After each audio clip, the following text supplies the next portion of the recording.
G'day, how's it going? And welcome to another episode of Test Drive. I'm your host Daryl, and today I'm going to be giving you my thoughts on the new model MacBook Pro with the M1 chip.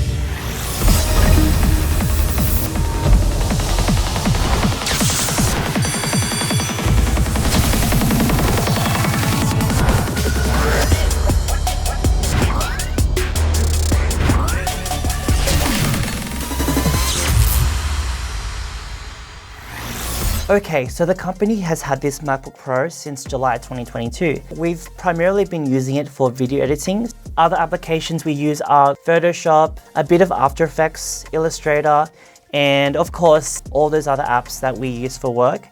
Every single piece of video that we film here at Syndeticom, it's filmed in 4K. And it was essential for us to get at least 64 gig RAM. Okay, so when it comes to the build, just a note, this MacBook is protected with a UAG hardshell case. What this looks like without the case. There are many images on Google, also many images on the official Apple website. So our company uses Sony a7S IIIs, and the recording format that we generally use is XAVC S4K. These are very large MP4 files. 50 seconds of video is roughly 900 megabytes. So we're working with very advanced, complicated footage.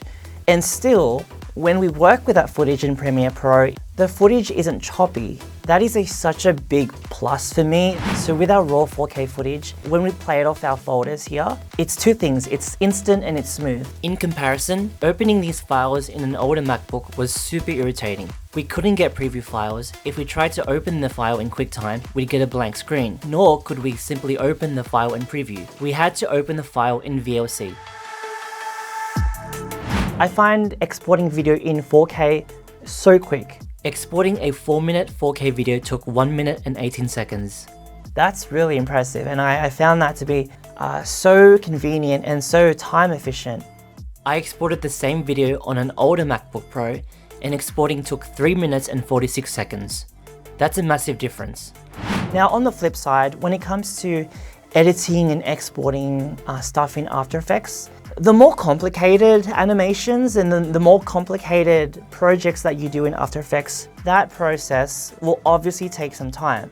I had a logo reveal that was about 7 seconds. Rendering took 1 minute and 24 seconds, and exporting that took a gobsmacking 8 minutes and 28 seconds. Like, I get that it's an animation and there's a lot of layers and there's a lot of components, but like, guys, it's 2022. This shouldn't be happening at all.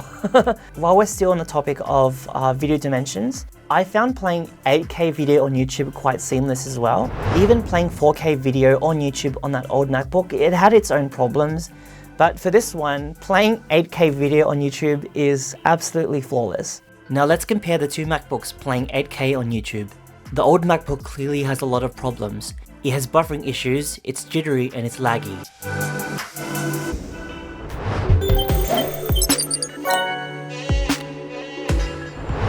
One major thing, the touch bar that is usually at the top here above the keyboard is no longer there.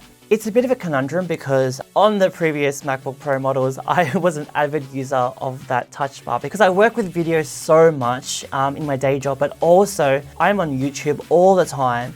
So I was always using that touch bar. Also, I use Spotify pretty much every single day, but you know, it's not the end of the world. This MacBook Pro, it's just over 2 kilos. That's 2 kilograms without the protective case right here. It's such a conflicting thing because I find this to be a super powerful computer, you know, with the M1 chip. But you know, at the compromise of the weight of this, I can't imagine carrying this around with just one hand all day. Like, I'd have to like kind of do this, you know, or like carry it with 2 hands. One little drawback I have found is that the thumbnails or the preview images of those video files, they won't automatically show up. It takes about 5 to 8 seconds to start appearing. And you know, when you're working with like 60 or 70 or 80 pieces of video and you're waiting for those preview files to appear, it can be really irritating. And if you don't label your footage, you're gonna have to go through this process of, you know, having to wait for those preview images. Okay, so moving on to the input slots. One once again, Apple is being a bit problematic by not returning the standard USB-A slots. Super inconvenient because now, you know, as they say, you got to purchase an adapter, and there is still a lot of technology that uses USB-A.